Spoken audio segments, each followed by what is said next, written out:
So what is it that we can do about it? Can we do some dietary intervention and try to make this better? We have some pretty good data. And you could talk about, Atkins versus Ornish, which was a big thing in the 90s, vegan versus eating meat all the time. And, but the fact of the matter is, if you're counting calories with Weight Watchers, no matter what you're doing, if you restrict the calories, you will lose weight. Now, you could argue that in a prospective randomized trial like this one with Bree Turner-McGreevy, that you will do better, substantially better, if they're plant-based approaches to lowering the calories, and that's great. Agree with that completely, but it really is about lowering the calories. Now let's talk about diabetes and hypertension to put even finer point on it. We actually have good data from Adventist Health that doing plant-based nutrition, which they recommend to their congregation, some of them are completely vegan, but there's a plurality of lacto-ovo vegetarian, as well as people who eat a variety of diets, and then a large number of people who actually have a standard American diet, because this is Loma Linda, California, it is Americans. But what you see with the blessing of having all those people filling out food frequency questionnaires for 30 years or so is that the Adventists can take a good look at who's overweight. That's a body mass index more than 25, who's diabetic, who's hypertensive, and it's very clear that the only group that's not overweight are the people who are doing completely plant-based nutrition. The diabetics are much less frequent, hypertensive also less frequent. Now the question is always going to be there. Does that change in risk factor frequency, does that result in lower mortality? And the answer is yes, particularly in men in their group. They were seeing 30% reductions in ischemic heart disease, that's the hardening of the arteries, coronary artery disease, and overall cardiovascular disease, 30% reductions in death. And so this is one of their cute little slides talking about the frequency of each diet with each decade. I'm sure that in a few years they're going to publish the 80-year-olds, and you'll see probably that the plant-based nutrition in green is going to exceed the red, and that's the death and attrition in the red group because people are changing their diet after a stroke or after a heart attack. What would be great is if we could get them to do that ahead of time. The longevity issue is very clear that if you do, the more plants you do, the longer you live. But it's not just about that. I try to emphasize with my patients that sure, you're going to have a longer life, but you're going to have a fuller life because when you're 30 pounds lighter on average, you are actually getting less joint replacement. You're getting up and down the mountains and enjoying the outdoors and doing things that the average American, unfortunately, is not doing right now.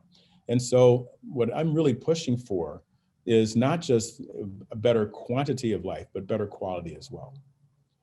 Now, blood pressure is something that is really one of the most expensive things, diseases in our Medicare system.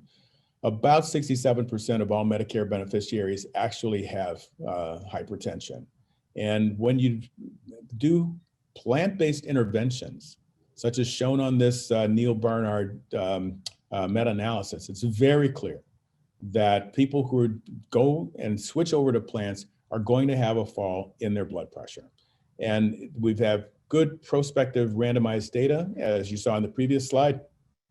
And this one, talking about the DASH studies, very well done. Wasn't intended to be necessarily plant-based. It was supposed to be more minerals and less sodium, and but they were able to subcategorize how well people followed what kind of diet.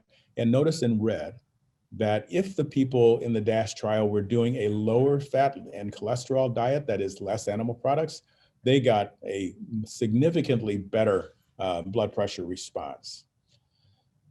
So we actually put all this into guidelines. The American College of Cardiology and the American Heart Association 2017 guidelines actually talk specifically about physical activity, moderation of alcohol, making sure that people are exercising, losing weight, that we cut the sodium, we increase the potassium, which can have its own antihypertensive effect. And so it's no wonder that in green, doing a healthy diet, fruits and vegetables, whole grains, you will actually end up with an additional substantial reduction in blood pressure. So it was after, still having a little bit of PTSD over publishing this document and having people say that we were in the pocket of the pharmaceutical industry because we changed the definition of hypertension from 140 down to 130. And that just meant that whoever was criticizing us was not paying attention to the document itself, because we were pushing lifestyle. And if you make these lifestyle changes, you can get around drugs many times. And, and even if you don't, you can start with them to see if the blood pressure goes down, if it's not too far above normal.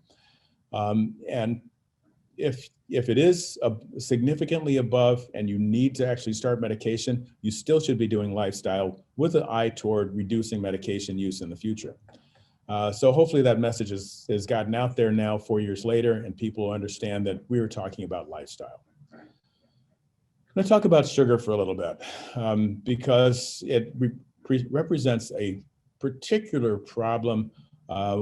People, if you ever put in a web search, sugar addiction, you would see all the data about serotonin and dopamine in the brain and the insulin levels going up. And when the blood sugar goes down, the best solution to make yourself feel better about this is to eat more sugar again. And so people can become sugar addicts. And from the cardiovascular point of view, this is very dangerous. So what you're seeing here is the dose-related response between 3 different types of sugar: glucose, sucrose, and fruit sugar, fructose, but also white bread. This is refined wheat.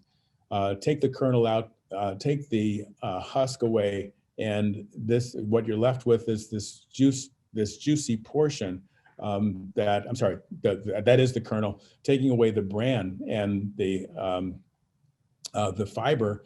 And what you're ending up with is something that's rapidly absorbed and increases sugar levels so quickly that you get this insulin response. So what's wrong with insulin? And Banting and Best are probably rolling over in their rolling over in their grave with me criticizing insulin because their discovery of insulin saved a lot of diabetic lives. There's no question about that. The problem is this, that it ruins blood vessels. It increases blood vessel resistance so that you end up with more blood pressure. You end up with more high triglycerides. You end up with more insulin resistance when you have a high serum insulin level. And insulin is a wonderful growth hormone, and it increases atherosclerotic plaque. That means more hardening of the arteries, more heart attack, stroke, peripheral artery disease, erectile dysfunction, and death. And so this is a hormone that you would like to have as low as possible, or said better, that you have as low as you need, have as much as you need, and need very little. And that is really dietary. If you have a high amount of sugar in your diet, you end up with a higher mortality. That was published several years ago. And it was an interesting sort of the NHANES survey data.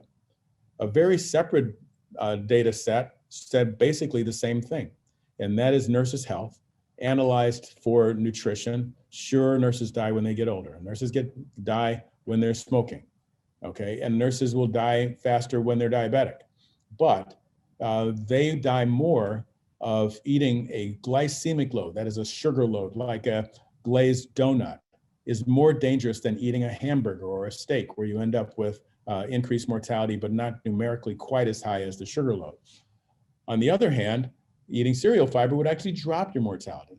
And so life and death really does boil down to food choices that we make.